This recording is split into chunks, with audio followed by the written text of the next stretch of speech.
घर में अगर तुलसी का क्यारा है तो तुलसी महारानी हमें ये बता देती है कि हमारे घर में सुख आने वाला है कि दुख आने वाला है। जैसे शनि किसी से पूछने की जरूरत नहीं पड़ती, अपने आप मालूम पड़ जाता। कैसे? शनि कथा अगर आपने सुनी हो तो उसमें व्याख्यान आता है शनि कथा में, पांव की चप्पल बार बार टूट रही हो, कमर से नीचे जो वस्त्र पहने हो वो फट रहे हो, कहीं पजामा है, धोती है, आदिक वस्त्र हैं, कपड़े हैं, वो अपने आप फट। आज के जमाने में तो फटे फटाए पहनते हैं लोग फैशन, उसकी गारंटी नहीं है, उसका हम वर्णन नहीं कर रहा। हम जब पहनते हम समझ जाते हैं इसको शनि तो ऑलरेडी लगा ही हुआ। जब उनका घुटना घुटनी सब फटा हुआ दिखता है तो उसमें लग जाता है कि शनि पहले से लग गया बापड़ा, उनके पहने से तो मालूम पड़े। शनि का नियम है, शनि कथा कहती है पांव की चप्पल बार बार टूट रही हो, घिस गई हो, बद्दी टूट रही हो, कुछ कर रही हो, और अगर कमर से नीचे जो वस्त्र पहने हो वो अपने आप फट रहे हो, समझ लेना कि शनि पांव से प्रवेश कर रहा, मतलब अपनी प्रखरता शनि दिखा रहा। किसी मंदिर में गए महाराज और वहां जाने पर चप्पल चली गई तो समझ लेना शनि की कुदृष्टि अब पड़ना बंद होना चालू हो गया। कितना सुंदर कहा है महाराज। जूता चप्पल आज के जमाने में तो फैशन हो गई साहब, घर की चप्पल अलग होती है, बाहर की चप्पल अलग होती है। लोग घर में चप्पल किचन तक में पहन के जाते हैं। अरे पानी ले जाओ सीओर से, रसोई घर में लोग चप्पल पहन कर जाते हैं। जहां भगवान का प्रसाद बन रहा है, जहां अन्नपूर्णा निवास कर रही है, और पूछो तो करे किचन की चप्पल है तो माथे पे रख लो। तुम अपनी मां को जरूर देखना है एक बार, वो बूढ़ी कितनी बार किचन में चप्पल पहन कर गई, मुझे जरूर फोन कर कर बताना।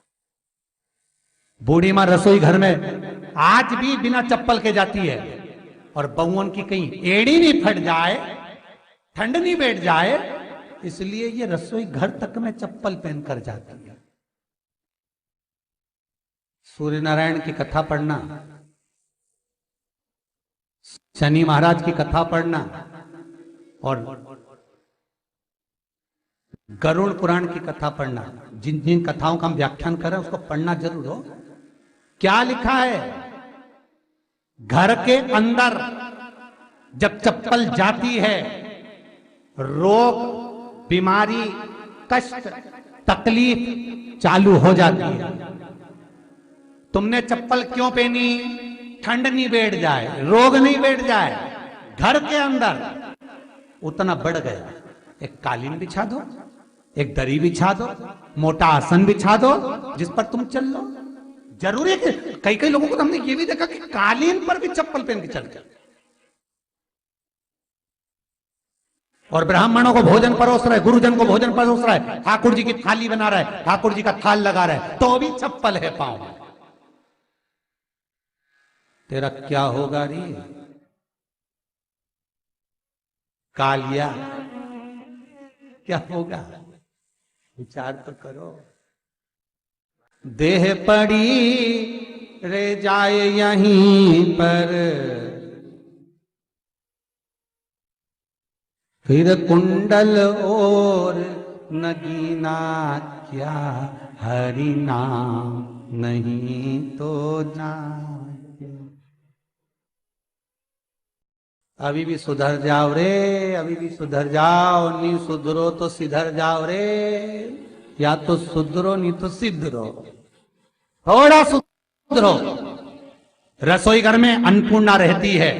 रसोई घर में शिव महापुराण की कथा कहती है जब भगवान शंकर को मां जगत जननी भोजन करा रही थी, शंकर जी ने वर मांगा था अन्नपूर्णा से, ए अन्नपूर्णे तुम मेरे घर के बच्चों का भरण पोषण कर रही है। इस मृत्यु लोक में जितने मनुष्य जन्म लेते हैं ये मेरे पुत्र कहलाते हैं।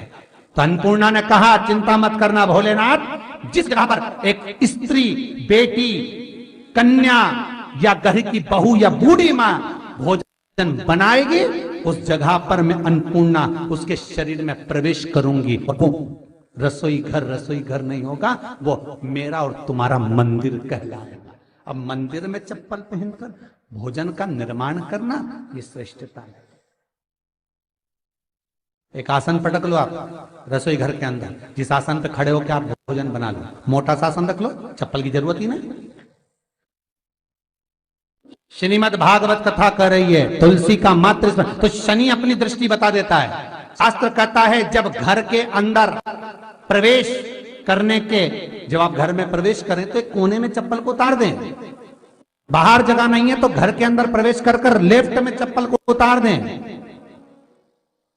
और 7 या 3 कदम के अंदर चप्पल उतर जाना चाहिए घर के अंदर में। और उसके बाद अगर चप्पल अंदर प्रवेश कर रही है तो राहु केतु शनि के साथ प्रवेश करते हैं, जिसके घर में बीमारी कभी पीछा नहीं छोड़ती। शनि कथा, सूर्य की कथा का स्मरण करिए, आपको मालूम है, पहचान हो जाता है। महाराज तुलसी बता देती है कि आपके घर की दशा क्या है। बार बार जल डालने के बाद भी तुलसी सूख रही है, बार बार आप पूजन कर रहे हैं, पाठ कर रहे हैं, तो भी तुलसी के दल सूख रहे हैं। तुलसी बता देगी कि तुम्हारे घर में तकलीफ आने वाली है, कष्ट आने वाला है, सूख रही है। किसी ने जरूर कुछ ना कुछ ऐसा है कि इसमें घर में कुछ तकलीफ आएगी, तुमने लगाया फिर सूखी, फिर लगाया फिर। तुलसा महारानी बता देती है कि कष्ट है। और जिस गमले की तुलसा घेर घमोर हो, फलित तो हो, आनंद में हो, तो उस घर में फिर दुख नहीं आता, समृद्धि खुद बढ़ती चली। जिन शंकर भगवान को आप जल चढ़ाते हो, जिन ठाकुर जी से आप लाड लड़ाते हो, जिन भगवान कृष्ण का आप स्मरण करते हो, राधा रानी का आप नाम जाप करते हो, जिस परमात्मा का आप भजन कर रहे हो, कीर्तन कर रहे हो, नाम जाप कर रहे हो, नाम स्मरण कर रहे हो, उससे तुम्हारा एक संबंध होना चाहिए, एक रिश्तेदारी होना चाहिए। और उससे जब तुम्हारा कोई संबंध रहेगा, उससे जब तुम्हारी कोई रिश्तेदारी रहेगी, तो उस रिश्तेदारी में जैसे ही आपके प्राण छूटे, और छूटते से ही आप जब गए, तो जाते ही आप कहोगे कि कृष्ण से मेरा ये संबंध है, वो मेरा पुत्र, वो मेरा भाई, वो मेरा बेटा, वो मेरा सगा, वो मेरा रिश्तेदार, वो मेरा कुटुंबी, वो मेरा पुत्र। जब कहोगे तो तुरंत प्रवेश हो जाए। महाराज भगवान से संबंध होना चाहिए। कई लोग भगवान को सवेरे से रिझाने बैठते हैं तो भगवान को बनी बनाई बात कहते हैं, ये पाठ कर लो, ये पाठ कर लो, ये पाठ कर लो, ये स्तुति कर लो, सारा बना बनाया। तुमने अपने दिल से कौन सी स्तुति गाई? तुमने अपने दिल से कौन सा भगवान को निवेदन करा, कौन सा नमन करा? बस सवेरे उठना है, नहाना है, भगवान के सामने जाना है, भगवान को नहलाना है, कपड़े पहनाना है, अगरबत्ती लगाना है, थोड़ा सा शक्कर का भोग लगाना। इतने सारे देवी देवता, शंकर जी, राम जी, गणेश जी, सारे देवता, और 2 खुरमा लेके आए, 1 बालूशाही लेके आए, 2 मठरी लेकर आ गए, 1 मठरी लेकर आ गए, और भगवान को इतनी सी कटोरी में रख दी।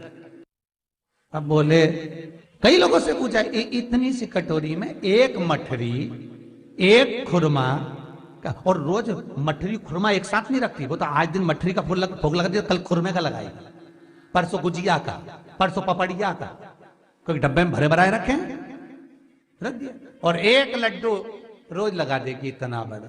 तो पूछा, इतना सा लड्डू और इतने सारे भगवान कैसे खाते होंगे? तो क्या भाव से।